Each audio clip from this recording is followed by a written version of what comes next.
All right, guys, in this video, we're going to talk about how to do the second derivative implicitly, and stay tuned. At the end, I'm going to go over an AP-style question as well as the one on the screen. All right, so we want to find y prime and y double prime if y squared minus x squared equals 5. First thing, we have to get y prime, so we're going to take d dx. The derivative of y squared is 2y dy dx minus derivative of x squared 2x, and that equals 0.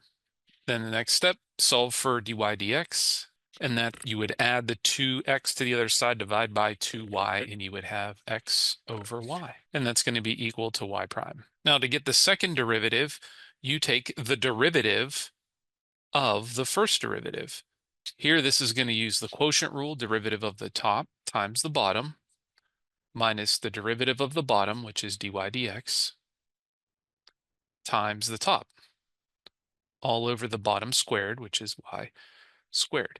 Now here, we need to get the second derivative all in terms of x and y. Notice that the second derivative currently has a derivative in it, but we know that dy dx is equal to x over y, so we can just substitute that in.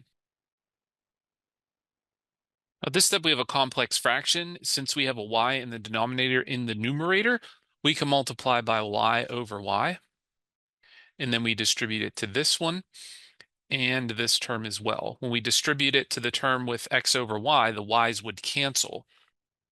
So the denominator is going to be y cubed, and the numerator is going to be y squared minus x squared. Now, this step, you might notice that the numerator is equivalent to the equation that we started with, and we can actually back substitute that. So this could further simplify to just 5 over y cubed. Okay, we're going to do the same thing here, except this one's a little bit more complicated. If we take the first derivative, you would have 2x minus 2y times, instead of writing dy dx, I'm going to write y prime, but just be careful if you decide to do that, because the notation can get a little bit tricky if you're not neat. And the derivative of the right is equal to 5.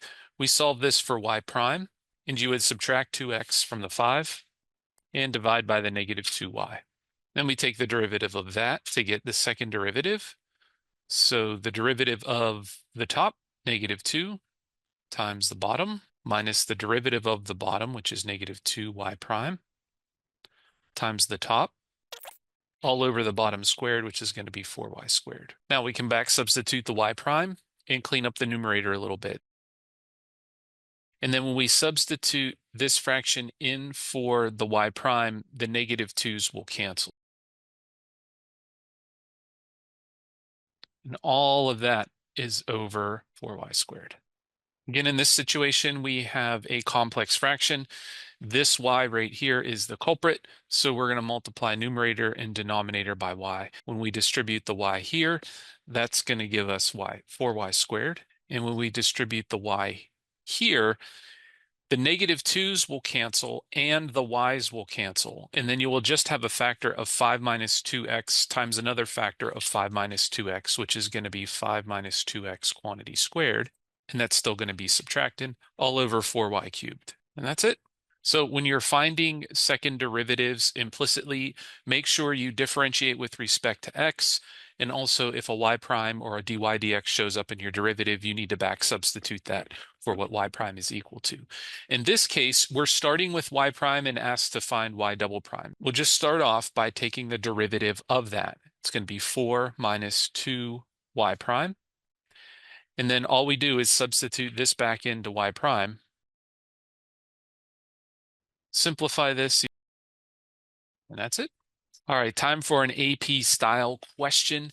The function f is differentiable for all real numbers. The point 3, 1/4 is on the graph of y equals f, and the slope at each point on the graph is given by dy dx equals y squared times 6 minus 2x. Find the second derivative and evaluate it at the point 3, 1/4. So notice they've already given you the first derivative, so the second derivative is just going to be the derivative of that. Notice you have y squared times a quantity, so we'd have to use the product rule. 2y times y prime. It's the derivative of the first times the second, plus the first times the derivative of the second, which is just going to be negative 2. All we have to do is back substitute the y prime in 2y times y squared times 6 minus 2x, that's the y prime substituted in right here, times the 6 minus 2x that was there, minus 2y squared. Now we can simplify this a little bit. I wouldn't get too crazy though. You could multiply the y and the y squared and have 2y cubed times 6 minus 2x quantity squared minus 2y squared. You could factor out a 2y squared if you wanted to. That'd be fine. But this is the second derivative. You don't have to go any further than this. However, you want to evaluate it at the point 3 comma 1/4.